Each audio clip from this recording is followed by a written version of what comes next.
किसान आंदोलन से जुड़ी खबर आपको बता दें, नागौर से आरएलपी सांसद हनुमान बेनीवाल ने गृह मंत्री अमित शाह को एक पत्र लिखा है और किसान आंदोलन का इसमें जिक्र उन्होंने किया है और ये लिखा है कि किसानों की मांगों पर तुरंत निर्णय ले। उन्होंने आग्रह किया है कि वो किसानों की मांगों पर तुरंत निर्णय लें। अगर उनकी मांगें नहीं मानी गई तो आरएलपी केंद्र सरकार के साथ जो गठबंधन है उस पर पुनर्विचार कर सकती है। एक तरह से चेतावनी भरे लहजे में यह पत्र गृहमंत्री अमित शाह को आरएलपी के सांसद नागौर से हनुमान बेनीवाल ने लिखा है। इससे पहले भी किसानों के मुद्दे पर वो अपनी असहमति जता चुके हैं केंद्र सरकार के साथ। उनका कहना है कि किसानों के मुद्दे पर वो केंद्र सरकार के साथ कतई नहीं है। अगर उन्हें अपने गठबंधन को वापस सोचना पड़े, गठबंधन जो एनडीए में है उसके साथ वापस उन्हें एक बार फिर से सोचना पड़े, तो वो किसानों के साथ रहेंगे, ना कि इस गठबंधन में बने रहेंगे। तो इसी का जिक्र करते हुए एक तरह से चेतावनी एक बार फिर दी गई है और चिट्ठी लिखी गई है गृह मंत्री अमित शाह को हनुमान बेनीवाल की तरफ से।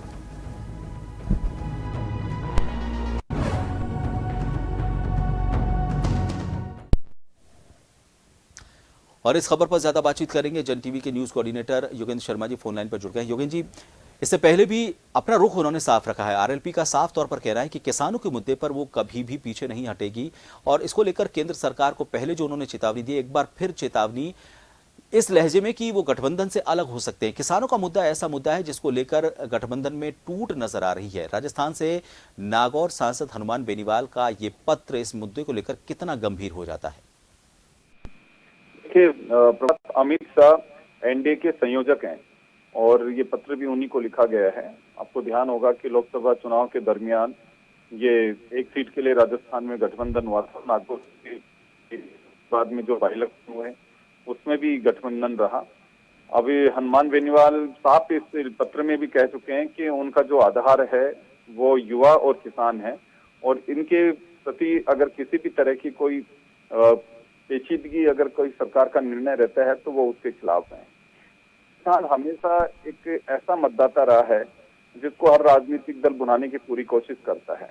अब आप देखिए कि हरसिमरत कौर, उन्होंने भी एनडीए से इसी वजह से पल्ला झाड़ा, क्योंकि किसान हर जगह, हर जिले में, हर स्टेट में मिलता है तो उसकी नाराजगी, क्योंकि समय पे अगर वो रिजाइन करता है, हाईलाइट होंगे, तो जब भाषण देंगे नेताजी तो उस समय कह सकते हैं कि हमने किसानों के मुद्दे पर हमारे करियर को भी दांव पे लगा दिया। नरेंद्र मोदी जी से भी हम आमने सामने हो लिए और मंत्री पद की परवाह नहीं की, किसानों की परवाह रही। तो ये तमाम जो चीजें हनुमान बेनीवाल आने वाले दिनों में खूब उन्हें भुना सकते हैं, क्योंकि हनुमान अभी इतनी ज्यादा उसमें भी नहीं है, लालच में भी, कि अभी तुरंत में वो किसी छोटे लाभ के चक्कर में नहीं फंसना चाहेंगे। अगर केंद्र में मंत्री का लालच दिया जाए या कुछ भी दिया जाए प्रलोभन, उसमें भी नहीं आएंगे। उनका साफ है कि राजस्थान में उन्हें अपनी जड़ें मजबूत करनी है और राजस्थान की राजनीति में एक इस तरह के अपने आप को साबित करना चाहते हैं कि युवा और किसानों के एक मसीहा के रूप में। जी योगेंद्र जी, राजस्थान और एनडीए उन दोनों के साथ अलग अलग तरह के रिश्ते रहे हैं। अगर राजस्थान में हम बीजेपी के साथ अगर बात करें आरएलपी नेता हनुमान बेनीवाल की, तो यहां पर उनके साथ होने की शर्तें कुछ अलग हैं, लेकिन केंद्र के साथ जब वो जाते हैं तो वहां पर शर्तें कुछ अलग हैं।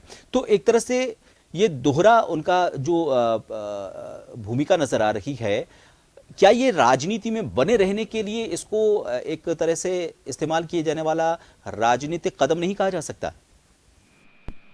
देखिए प्रभात, बिल्कुल सही कह रहे हैं आप, क्योंकि राजनीति में कई ये राजनीतिक स्टंट ही कहेंगे इनको और इसी लिहाज से वो कोई भी मौका चूकते नहीं है। चाहे वो हनुमान बेनीवाल हो, चाहे किरोड़ी लाल मीणा हो, ये लोग वो राजनीति के खिलाड़ी हैं कि जो अवसर को बनाना जानते हैं और जब भी कभी अवसर आता है तो वो उसी तरह से उसी दिशा में बहने की कोशिश करते हैं। तो हनुमान बेनीवाल भी उसी लिहाज से काम कर रहे हैं और अगर जब ये हाउस कॉल किया जाएगा पार्लियामेंट का तो निश्चित मानिए कि ये समस्या को उठाएंगे भी, क्योंकि जिस अंचल से वो आते हैं वहाँ राजस्थान का एक बड़ा वर्ग जो है वो किसान वर्ग के रूप में जाना जाता है और वो निश्चित रूप से उसी वर्ग के साथ में चलता है कि उनकी बात कौन उठा रहा है। आपको ध्यान होगा कि एक किसान एक ऐसा वर्ग हो गया अब, यूं तो राजनीति में आप देखिए कोई किसी से बंधा हुआ नहीं है, पार्टियों के मतदाता हैं वो भी 10% रह गए हैं। हर व्यक्ति देखता है कि समय पे मेरी आवाज को बुलंद किसने किया था, या हमारी मांगों को कौन माना था, हमें फायदा किसका मिल रहा है, तो पब्लिक उधर बह जाती है अभी। आपने सही कहा योगेंद्र जी की जनता हालांकि सब याद रखती है, लेकिन राजनीति है। फिलहाल बहुत बहुत शुक्रिया हमसे जुड़ने के लिए। इस लेटर को लेकर अगर बात करें तो ये किसान आंदोलन को लेकर एक बार फिर चेतावनी भरे लहजे में हनुमान बेनीवाल की तरफ से ये बात जिक्र की गई है और ये कहा गया है कि किसानों के मुद्दे पर वो किसी भी तरह से पीछे नहीं हटेंगे।